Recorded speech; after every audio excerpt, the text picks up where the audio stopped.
welcome you. Greetings. Welcome to everybody. And we are so happy that you are joining us today. And we are indebted to our dear friend and fellow teacher and practitioner, Sigal, who contacted us just a few days after October 7th and asked if we would please do something to sort of bring a little bit of stability into the lives of all of us who have been so deeply impacted by this situation in Israel, in Palestine, in the world. And it's taken a while to get this going, but we are so happy to be with you this morning. Yeah, hopefully we can contribute a little bit to helping. And so we know a lot of you, but we don't know Yeah. many of you as well. And just for some context, Richard and I have been practicing and studying and teaching yoga since the 1960s for me. for Richard, 1970s for me. And we've both really found that it is in times like these that the yoga is of invaluable importance and use.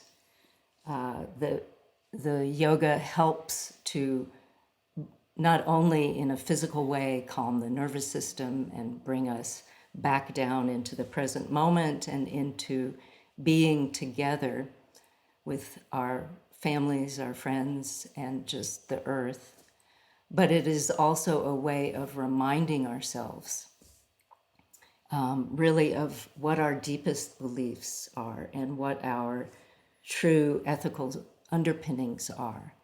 And it's a way of connecting to the truth of who we are, our essence, which in a real way is the essence of goodness, that is this thread that goes throughout the world.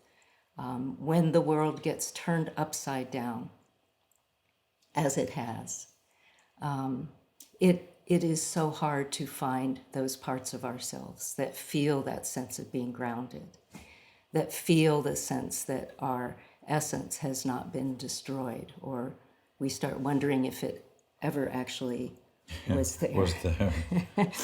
Yeah. Yeah, so it takes us right back to the beginning, which is right now. Yeah. And it's so helpful. And it's probably the greatest challenge because to really see clearly what's, or to see that we don't see clearly, and then to see everybody else in that same thing, at least gives us, the possibility of maybe contributing. Yeah. And And so much easier to just fall into some kind of frenzy and to but and really truly what times like these, as well as the yoga itself, what they bring forth is two of the important foundational aspects that we start to cultivate an awareness of and an embodiment of and the capacity to be in the world with.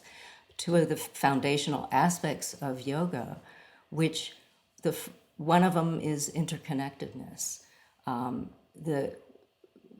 yoga, it's said that one of the primary causes and root causes of suffering is when we lose sight of our interconnectedness, of the fact that we are all in this world together, and that not only are we connected to one another and those we know, but we are connected to nature and to earth itself, and to ideas.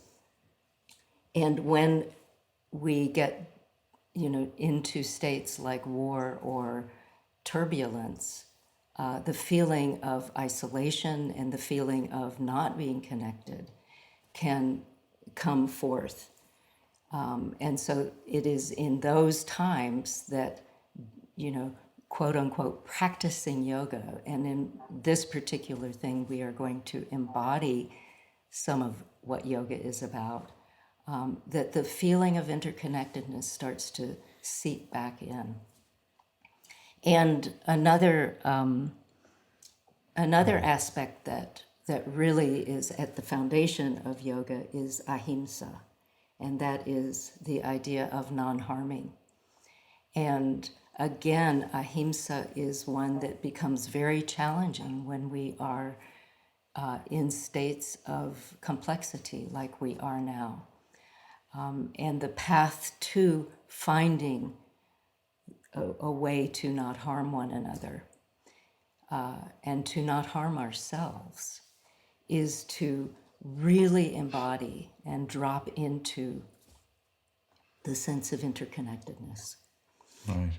Which we feel, and you can't get away from that. We feel it in our body, and that's I don't know if it's the difficult part of existence is that all of our attitudes and all of our pain and all of our joy, it gets encoded in our bodies, and then in our opinions of other people and other beings and of ourselves. They're all encoded in the body, and a lot of the yoga is being able to actually see that and seeing that that is natural, and then not allowing it to create more suffering for anyone, ourselves or others. So what we are hoping to do in this next part of the hour that's left together and is to do a few practices. And the aim that we really have here is, when we were talking to Sigal in the beginning, we were, focusing on some of the tragedy that has happened in Israel at the kibbutz, Nahal Oz kibbutz, and all over Israel. And the tragedy has spread way beyond that now, but that does not lessen the tragedy that any of you who have been part of this firsthand, who are living in that part of the world, are experiencing. And so what we're hoping to do is not be political, and not, at this point, not be try to solve the world problems, but try to find ways of bringing a sense of peace and calm into our own bodies, into our own minds in this time together, so that we can then have the strength and the capacity to do what is needed to be done in a yogic way, to reach out when possible and take actions that will be little or big or whatever is of use, and bring calm and peace and stability first into ourselves, and then let that seep out into the world. Mm-hmm. And so we were thinking of doing a chant that many of you probably know, and I think it's of all of the shantipats, it's the most universal, and it's not esoteric. It's just like it's common sense, and so I'll chant it, and then I'll briefly explain it, and then we'll chant it again, and on we'll repeat the last line a number of times. Okay. Om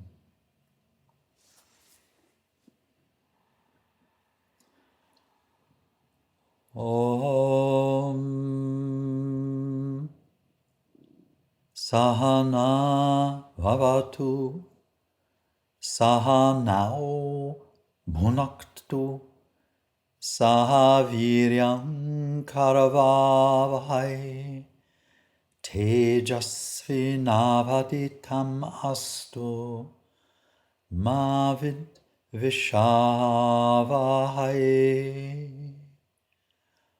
Om Shanti Shanti Shanti.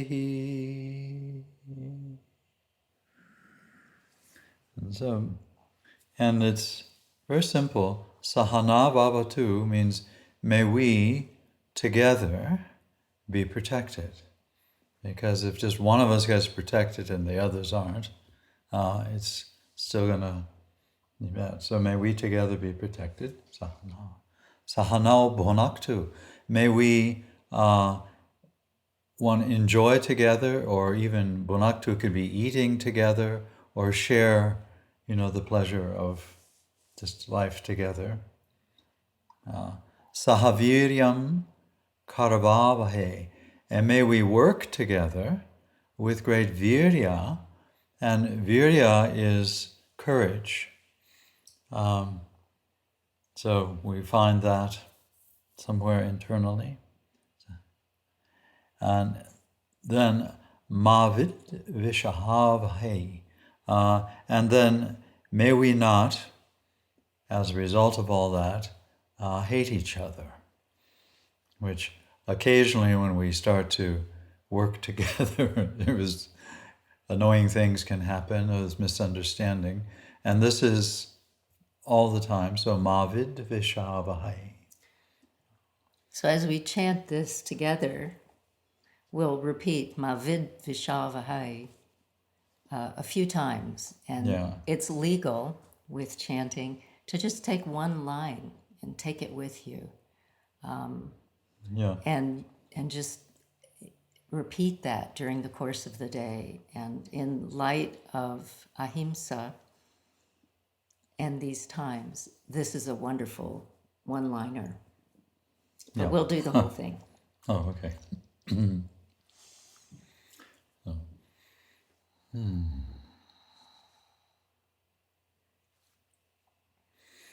Om Sahana Bhavatu Sahana Bhavatu Sahanao Bhunaktu Sahanao Bhunaktu Sahaviryam Karavavahai Sahaviryam Karavavahai Tejasvi Navaditamastu Tejasvi Navaditamastu Mavid Vishavahai Mavid Vishavahai Mavid Vishavahai Mavid Vishavahai Mavid Vishavahai. Om Shanti Shanti Shanti.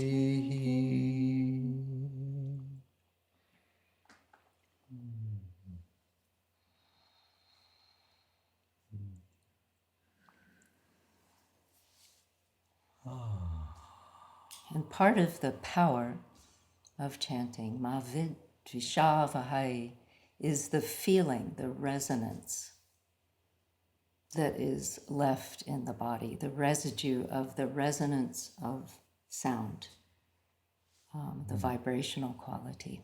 Yeah. And this is often avoided in yoga practice that is too, I don't know what the word is, ambitious, grasping, excessively too religious in a sense. is that the best part we miss out on, which is often the residue. It's kind of just the miscellaneous sensation that's left over when you chant. And that's when you start to really drop in, and it's an awesome or stunning kind of feeling to do. Could we do that one last line 3 more times, just to really get it in our... Vishavai, Mavit Vishavai, Mavit Vishavai. Om Shanti, Shanti, Shanti.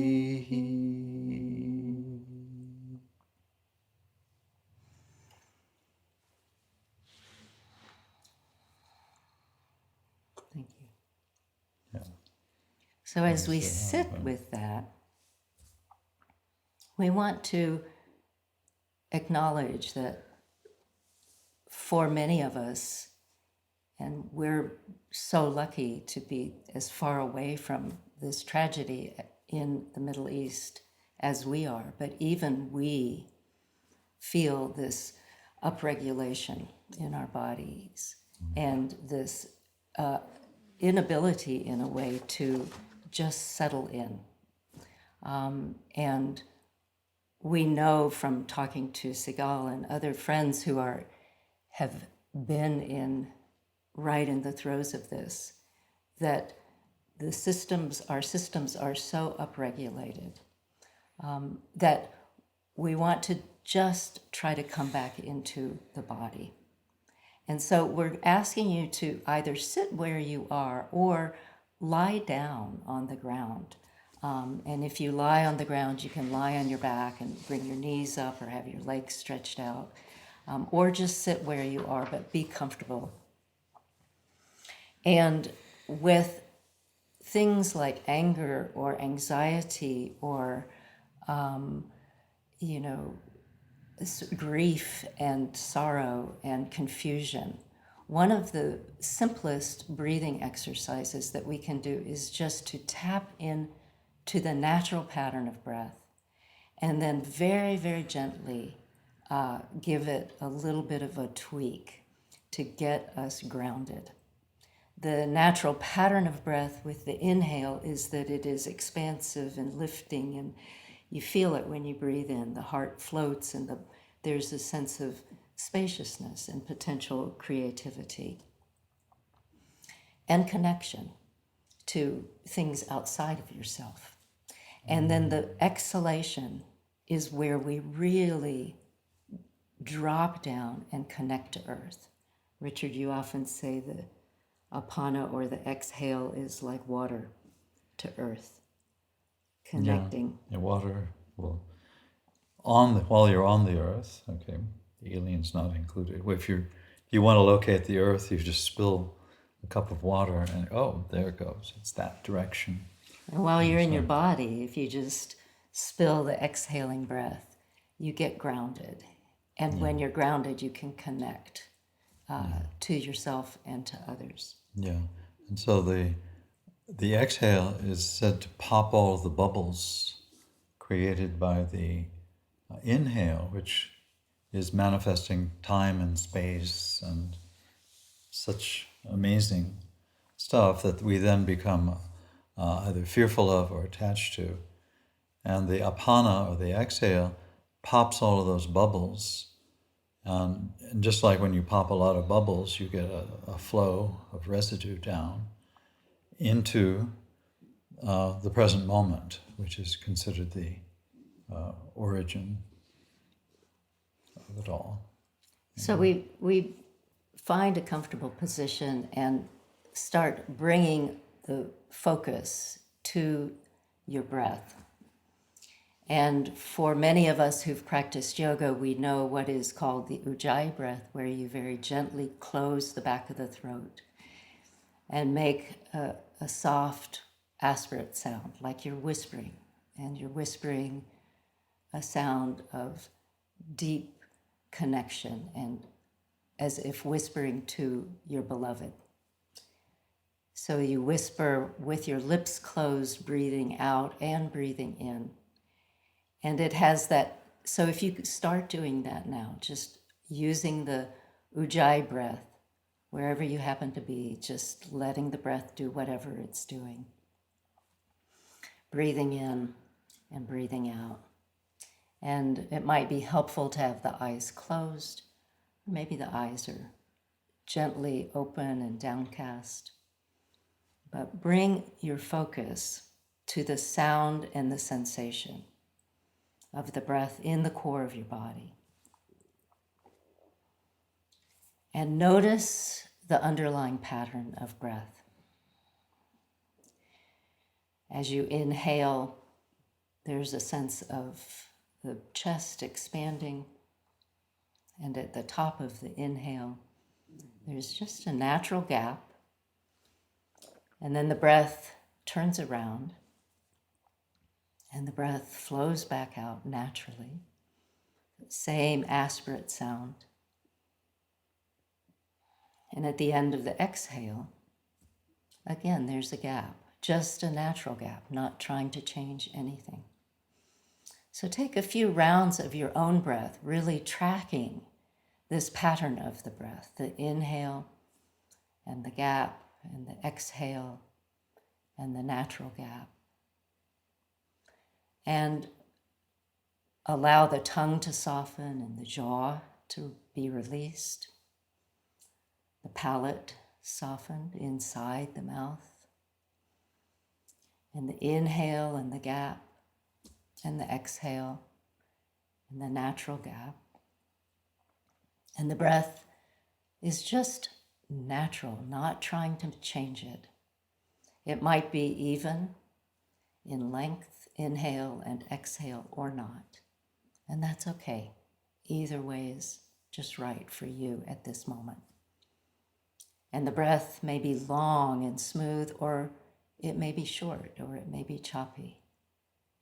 It may be easier to focus on one, the inhale or the exhale, and simply for a few more rounds, notice the feelings and sensations within the core of your own body. Inhale, gap. Exhale, gap. And it's that background of life that is within you all day, every day, and all night, every night.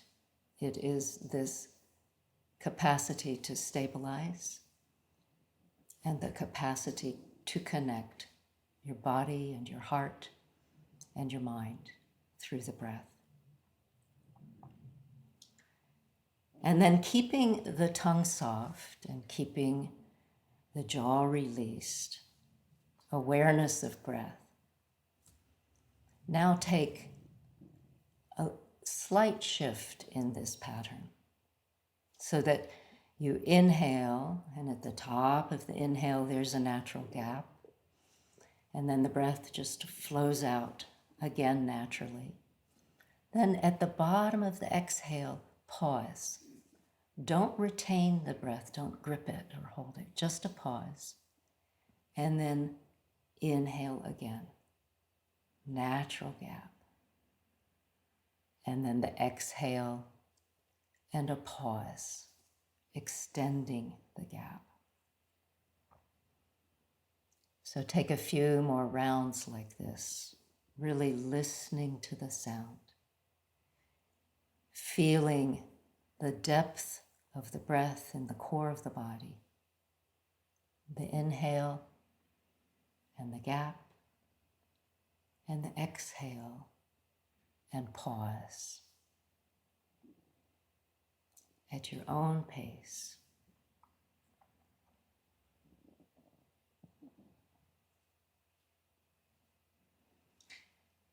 A few more times. The inhale, exhale, pause.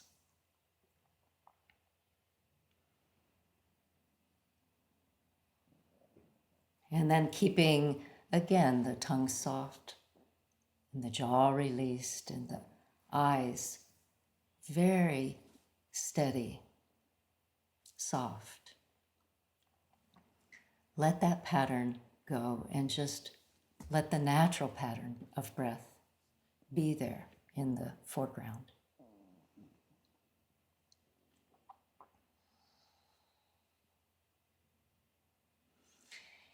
And then take a moment and with your mind, just quickly scan your body. Go from the crown of the head down through the head, the eyes, the mouth, down into the throat and the shoulders and the arms. Take your time at your own pace to just notice whatever is present in terms of physical sensations, mental stability or instability, emotional stability or instability. Scan the body, scan the breath, scan the heart and the mind. Drop into an awareness of what you are experiencing in your embodied state, right here, right now. And if there is one part of your body that has more tension or more tenderness, or that seems to draw you to it, feel free to take your hands and place your hands there. Maybe on your belly or your heart, over your eyes, over your ears, whatever. Or maybe the hands want to stay where they are. That's okay. And let the breath be in the background. And imagine that you could take your own breath and send your breath to that part of your body, the part of your body that is calling out. And imagine that sending the breath to that part of your body can bathe that part of your embodied experience, maybe your mind, maybe your heart, maybe a physical pain. But the breath can wrap itself around that part of you and hold that part.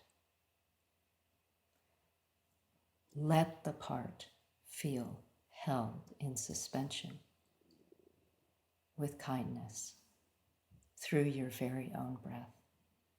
Nothing fancy. Let the breath come there.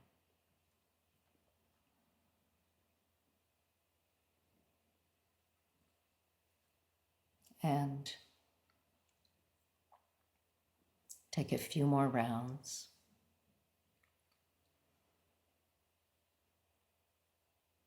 And then let the hands fall down again if they were over some part of the body. And let the eyes gently open and again absorb the residue. That may have been easy or difficult. Whatever it was, let that sink in.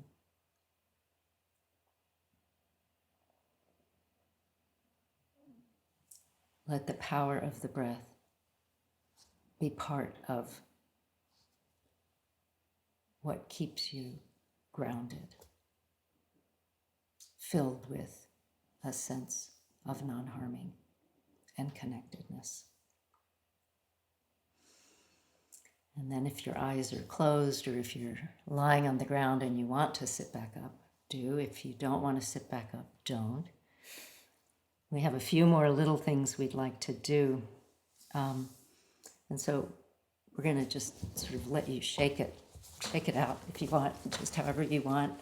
Shake around to get just movement, just gentle shaking or wild and crazy shaking. It gets the fascia, it gets the circulation going. And then one of the other exercises that we thought would be potentially really helpful for you is that when we were talking to Sigal earlier in the week, how many of us are feeling these feelings like anger or fear or confusion or an inability to feel trust. And so one of the things that happens is when we have those kinds of feelings, sometimes we feel that's all of who we are. And it's perfectly natural to feel like that's all of who you are. But even if you're like a blissed out yogi, you have the opposite side within you. And part of what can help us to get grounded and to come back into the essence of who we are is to introduce what is called pratipaksha kriya. Pratipaksha kriya, which means doing the opposite wing. So paksha is a wing. I don't know if they can see. That's a wing. And it's almost is, and of course if you were a bird or an insect with wings, if you lost one of them, it's going to create kind of a circular flight or difficulty. And so the opposite is complementary. It doesn't mean this. And so, of course, in our body, if just due to my state of mind or my health or something, I'm extremely open in my right lower abdomen or right side, the pratyaksha is, well, and the other side is closed and pinched, and I don't really feel, the breath doesn't even go there. The pratyaksha is going to allow me to feel the opposite, which balances it around the middle. And so, and then the initial way that this is used is when you feel an emotion that is really like extreme anger or fear, the pratyaksha kriya allows you to feel one physically, and then also it'll allow you to feel those things which you're angry at or fearful at, and so you feel that kind of balance. And those kinds of emotions, like fear and anger, are important. It's not that by doing the opposite side, you're trying to get rid of them. When they become problematic is when they are projected out at another person or another experience that is out in the world. Often feelings like fear or feelings like anxiety or anger are extremely necessary to get us going and wake us up in certain ways. But then if we get too far off in them, they can cause damage for ourselves first and also and for others. Yeah. So that's what no limit. That's what these are.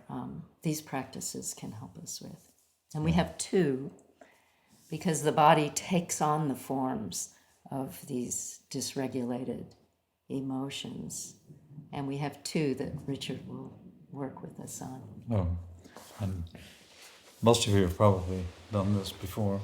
So it's called Singhasana. So Singha is a lion, and it's inhaling very deeply,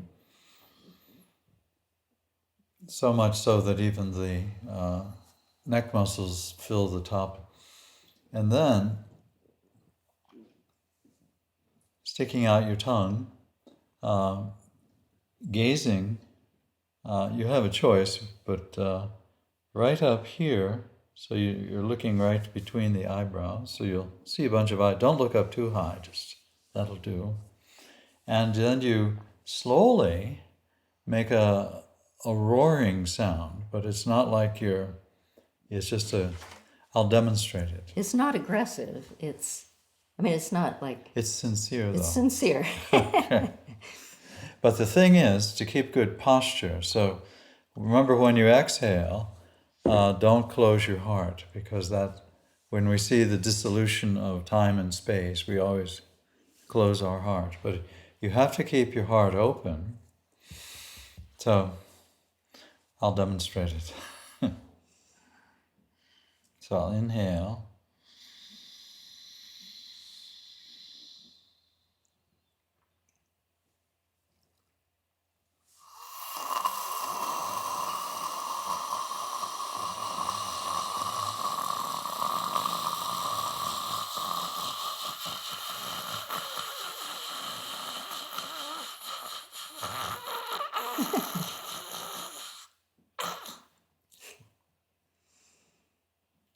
Then he brings his tongue back in. And Swallows. yeah, you can feel, so it doesn't interrupt him. And then inhale. Yeah.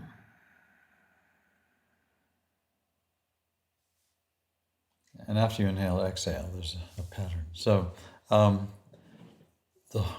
at first, it's you actually feel like a lion. But as you start to run out of air, but you're going to complete this as a deep exhale, psychologically it kind of switches. And it's almost like you're the little mouse that the lion was roaring at. And so it awakens this whole other field of sensation.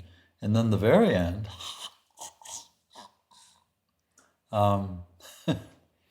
it's almost like you've switched positions. You pause, and then the inhale.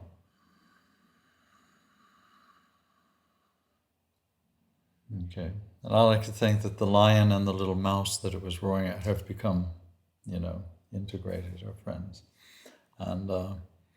And then there's a way of training for this, because sometimes we, particularly if we're, angry, you don't want to overdo it, because you could hurt your own jaw or scare. You could scare. And whenever you do this, make sure you're in a room where they're not like little children or your pets like dogs and cats and things, because they'll see you and they won't understand that it's a yoga practice, and they'll not experience that. And so we practice what's called the kitten, in which you inhale and you go, and you smile a little bit, and you go,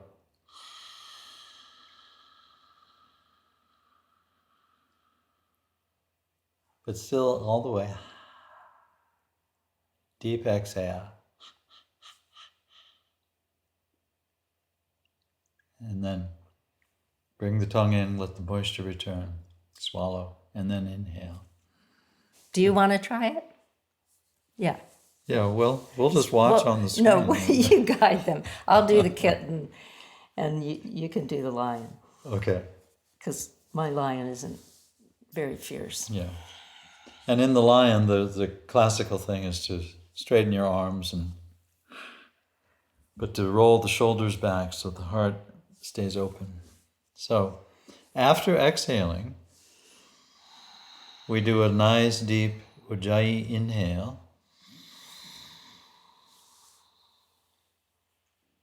And pause, and then the tongue out, and we go.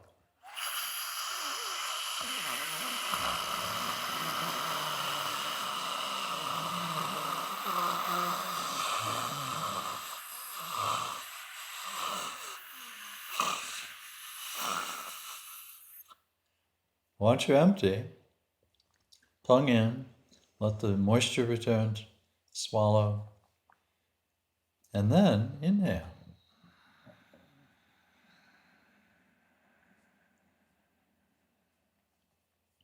Fill the kidneys and the heart equally.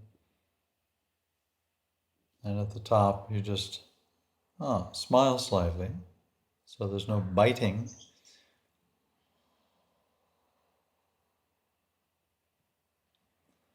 So the lion is no longer angry.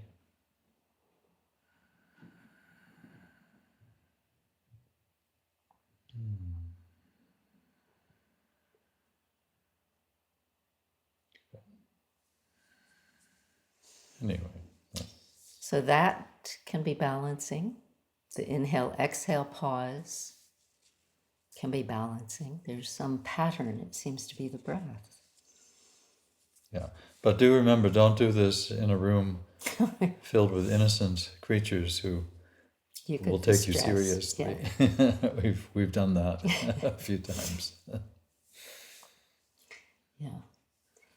And so another thing that the whole body, when we are having complex times and difficulties, whether they're like the current situation or just our own personal world where we become beaten down by our world, something that often happens is that the heart starts to collapse, that we close the heart and, even start walking kind of like this in a defensive way.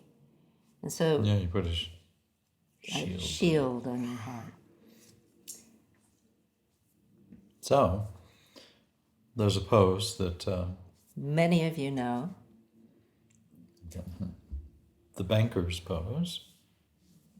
So you, assuming that your thumbs are working well, it requires some sense of dignity. This is a generous banker, a very paradoxical creature. And you lift the front edge of the armpit, edge of pectoralis major, is flowing up, spreading out wide and flowing back. And that makes the heart quite open. But at the same time, the back of the armpit, very difficult to actually touch, flows down and still spreads wide and flows forward actually. And so that back of the armpit is corresponding to the apana, which are the kidneys, the kidney wings, and the front of the armpit is the heart. And so both those patterns are simultaneously awakening. So when you inhale, the back of the armpit spreads, flows down, flows forward, and the front of the armpit spreads, flows up, flows back. So it's good posture in a simple gesture. And of course, this is an old joke, but we like 24/7 online banking on the central channel banking. And there's this feeling in the belly. The belly is soft. Yeah, it's a well-fed banker. But the back is strong. And so to keep that sense as well, even when you let the hands come down to the sides, but keeping this sense of the heart floating with the front soft and the back strong. And this is classic posture in yoga, in pranayama, and in many practices, to keep that sense of balance between the front and the back, so that then the inner core, or what might be called the central channel, can have a sense of freedom. And in that feeling of freedom, we can drop into the embodied feeling of connecting to our own goodness in the core of the heart, and also connecting to a sort of sense of luminosity inside. And Richard and I have worked quite a bit with Roshi Joan Halifax on a couple of different situations, and she connects these two in an interesting way, these two classical parts of being in an awakened, embodied state, and talks about the idea that the front of the body as soft, with the heart floating, really is where we display and feel in the somatic sense the idea of self-compassion that then blossoms at the right time into compassion for all beings with the front soft. And that the strong back is the stability. It's supple, but it's strong and provides the equanimity we need to be able to feel this feeling of compassion, starting first with ourselves. Compassion for the ways we are living in a world that has made it very, very difficult to be compassionate even to ourselves. So the embodied sense of that is the soft front of compassion and the strong back of equanimity. And what we find very often when we're confronted with difficult situations is that we kind of put on a suit of armor, which of course we're going to. That's natural. We're going to protect ourselves. And the front, we almost feel like we're going to be hit by a 2x4. And so the front becomes hard. And the back then becomes not strong. It becomes weak.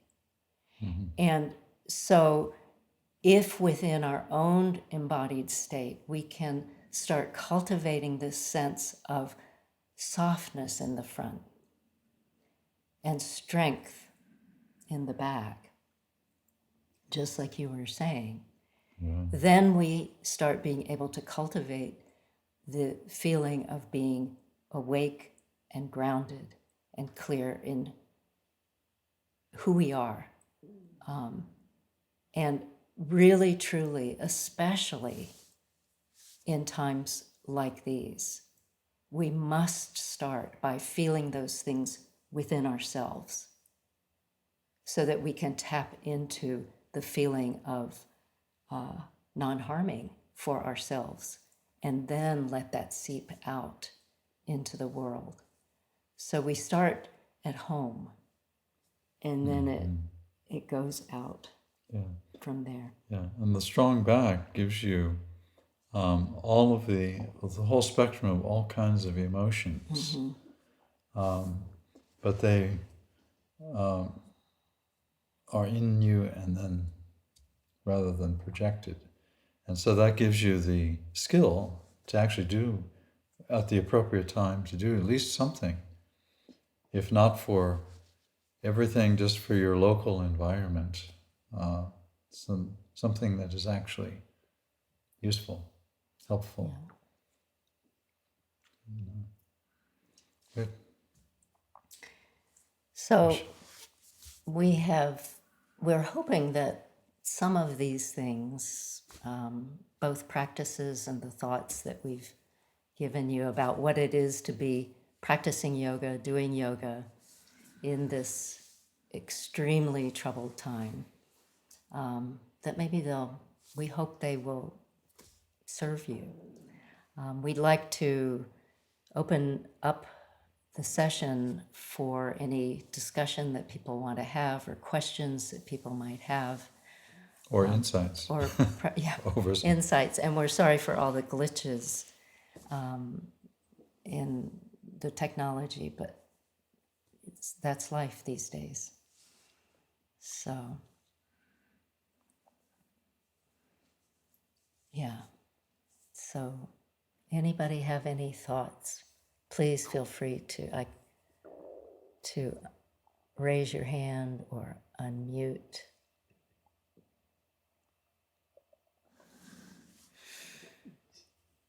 I have a question that hopefully I can articulate. Okay. So earlier, I forget, Can you hear me okay? Yeah, I'm trying to see where you are. It's Erica. I'm waving my hand. Okay. Hi, Oh, there Erica. you. Okay. Hi.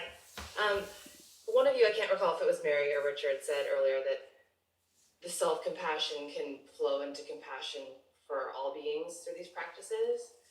But I'd be curious, I feel like that's maybe happened for me, but then having compassion for all beings right now almost feels like too much. Like, also I think becoming a mother kind of opened that up in me, but I'm not sure if you have a way to describe, like, it almost feels like now having compassion for all beings is too painful.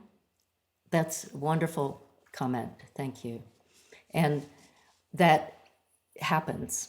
And when we feel overwhelmed by this, whatever situation we happen to be in, and we can't feel compassion for others, or it feels overwhelming, that's just like any of these other embodied signals that we get, that is telling us to pause and to come back into the core of our own being, that there, and have the trust that there are millions of other people out in the world who at that instant can pick up the slack for you. That it's not going to, the world will not fall apart, but that trying to be compassionate, or feeling badly that we can't be compassionate at times where we have been, traumatized or hurt or overwhelmed by anything, is not really of as much use as it could be if we could recalibrate within ourselves to feel this sense, the seed of tenderness in the heart that leads to compassion. So there is this feeling like when you connect deeply, like when you look deeply, and you say you're a mother, and so you look into your children's eyes, and especially with babies or kittens or bunny rabbits or something like that, you look deeply, and there is this feeling of resonance, of truth, of interconnectedness that is indescribable in words. And that feeds into the heart. That feeds into the heart. And feeds into the embodied sense of interconnectedness, which is where compassion comes from, that seed. And so if you don't feel it, that's good to notice, and then to allow that to fade into the background and know that at the right time it will come back.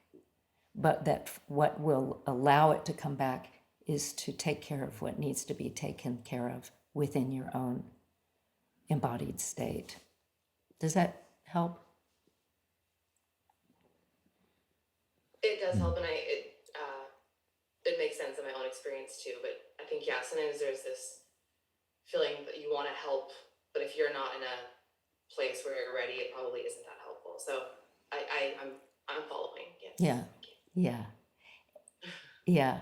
Mary, can I add Yeah. something, maybe? Yes, please. This is Alejandro Chaul, who we just taught with, who is an amazing Buddhist practitioner and teacher. Thank you. But Erica, you were right on. And I think one of the ways in the Buddhist way that we talk about it is, well, first, some of you heard me, I love this kind of mantra, kale kale, slowly, slowly. So kind of what Mary was saying, you do what you can, and you start exactly what you said with your kids, right? With the people that you love. And that's where you can start kind of if you think of circles, right? And we call that, those that are our friends. And then we go a little further to those that are neutral.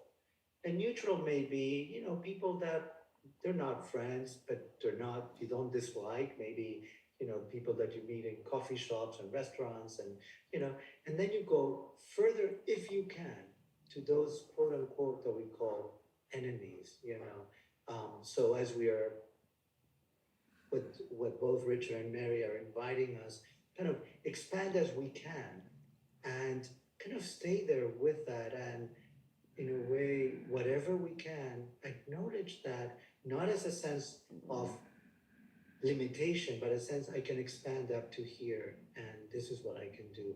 And that's part of the self-compassion as well, or compassion to oneself. So And hopefully that. thank you, Alejandro, and really to acknowledge that for people who are in the war right now, it is, it is highly unlikely that, you can just be completely blissed out and full of compassion for everyone, let alone even yourself these days. And so to know that the trauma of some of the events that have been happening in the world today, or that some of us might have had in our personal lives, those can really make it hard to even feel the compassion for yourself. But that by being patient, being careful, by trusting your body, by trusting your breath, by not having preconceptions about what you should or shouldn't be doing in terms of compassion, that you can find your footing, and remembering this idea of grounding through the breath, letting the natural sense of spaciousness in the heart arise.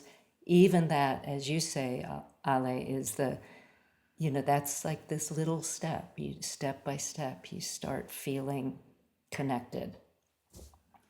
So it's, that's a wonderful question and very difficult. Yeah, it's the most difficult because, when we say have all beings in your heart, it definitely doesn't mean agreeing with them. And it's, and so disgust and anger or rage is almost the healthy reaction to some of what certain people like that are. Yeah, and so then you do the Then- Pratipaksha Kriya. When you have these rage, that's the appropriate action, response. And then rather than getting sucked into that, you can, to feel see the them balance. more, to see them clearly and they could even be worse than you think they are. There's some of It's these quite possible. politicians. So, But Harmony, I see you have your hand. Can you unmute yourself, please? I can now. Thank you. Thank you.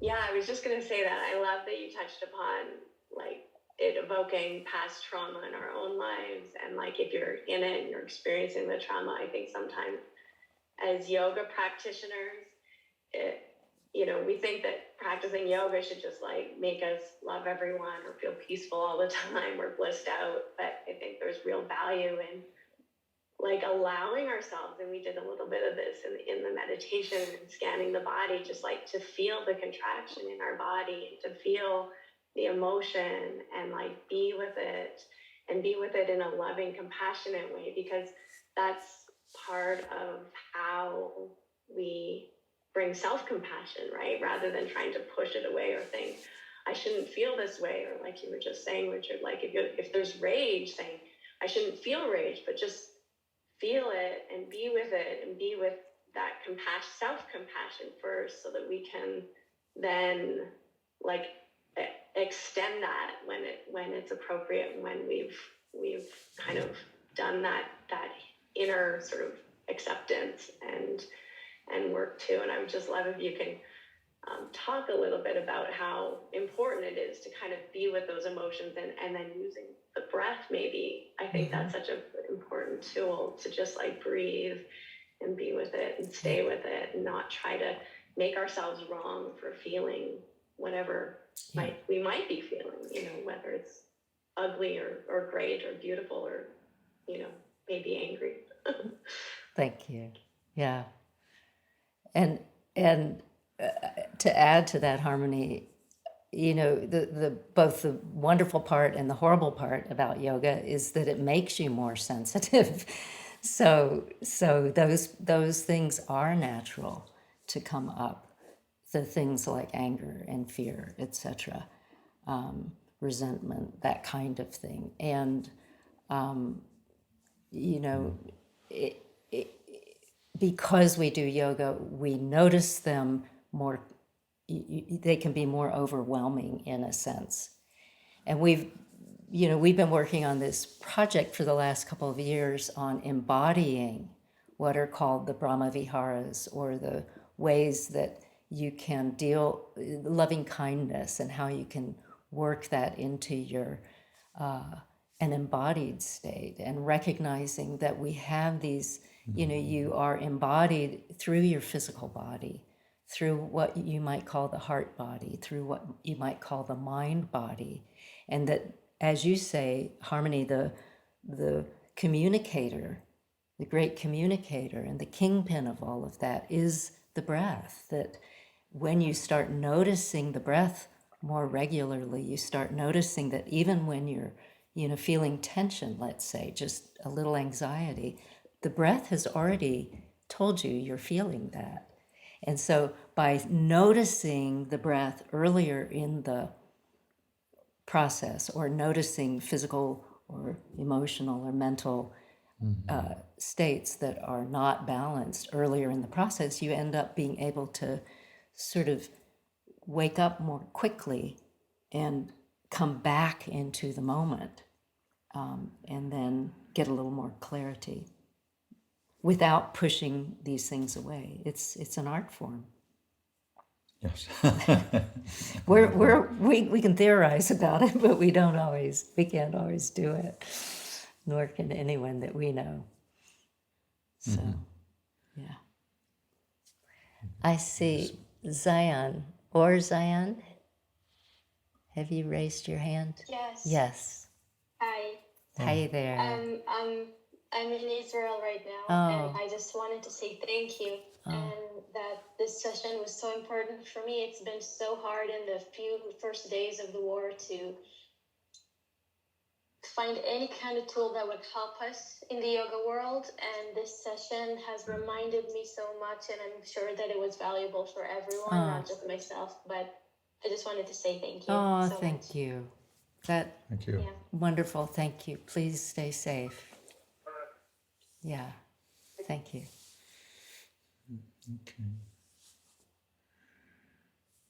Okay. Shall we do There the... is a question in the chat. Okay. Yeah. Can you read it? Can you please talk about the nervous system and how these practices impact it? The nervous system, and how these practices impact the nervous system. Oh. Nervous system. Well, there's the nervous system. Nervous system is communication through the body. And so sometimes when we say breath, we're really talking about sensation. Because when I hold my breath, there's still sensations. And it's really the sensation of breathing. And then that helps you pay attention to, the sensations in your belly, and your knee, and your foot, and your face, and your eyeballs, your ears, as you're breathing. And so the mind quickly just is paying attention to the sensations themselves. And then the sensations themselves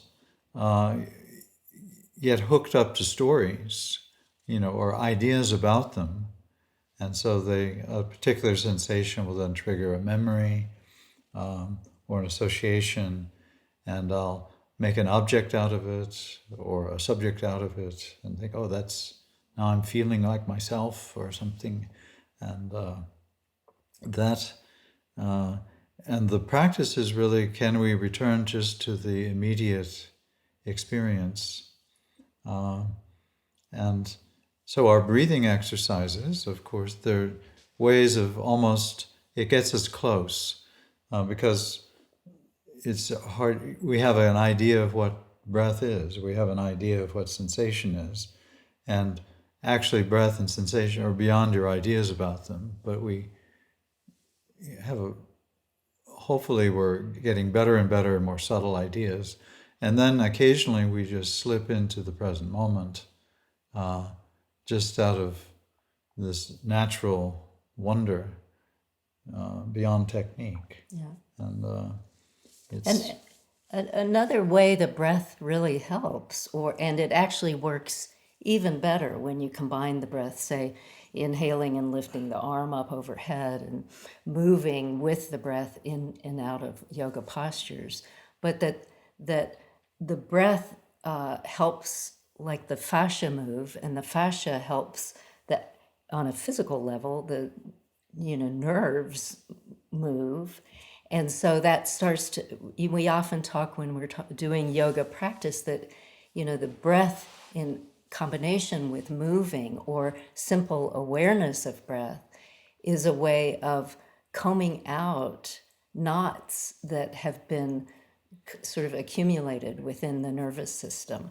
It's like combing your hair with knots out of the hair, that the breath combs through the nervous system and allows it to kind of go back to the space within the body that it is, more naturally supposed to be. Because if you have tension, say, in your shoulders, you have nerves connected all in there. And then if you have tension like this, you aren't going to breathe well. And so where do you start? And one of the easiest places to start is by softening through the breath. And then that has this ripple effect into the physical, nervous system as well. So,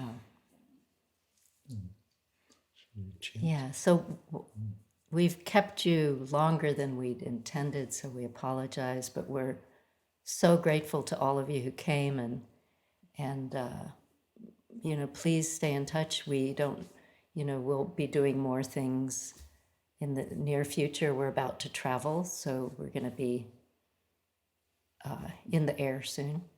But then when we land, we'll take a big exhale and take it from there. But we wanted to leave you with the reminder of that last line of the Sahana Vavatu chant, so that you can really just, it's one of those things you could just have in the background and say it over and over. And Sigal, we want to thank you so much for reaching out to us and for making this happen. Thank you. And thanks to all of you for showing up. Thank you. Shall we do just the last Just the last line.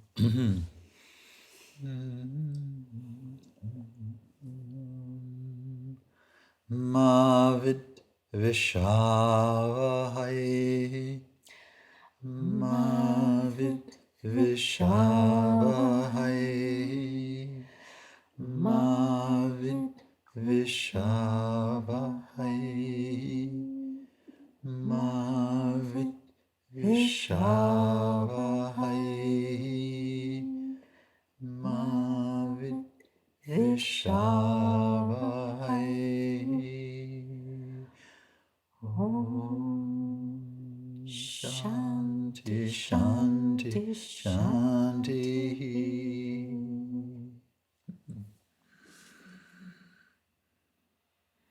Thank you so much. Wonderful to see all of you. Yeah. And Thank you. Old friends, new friends. Thank you.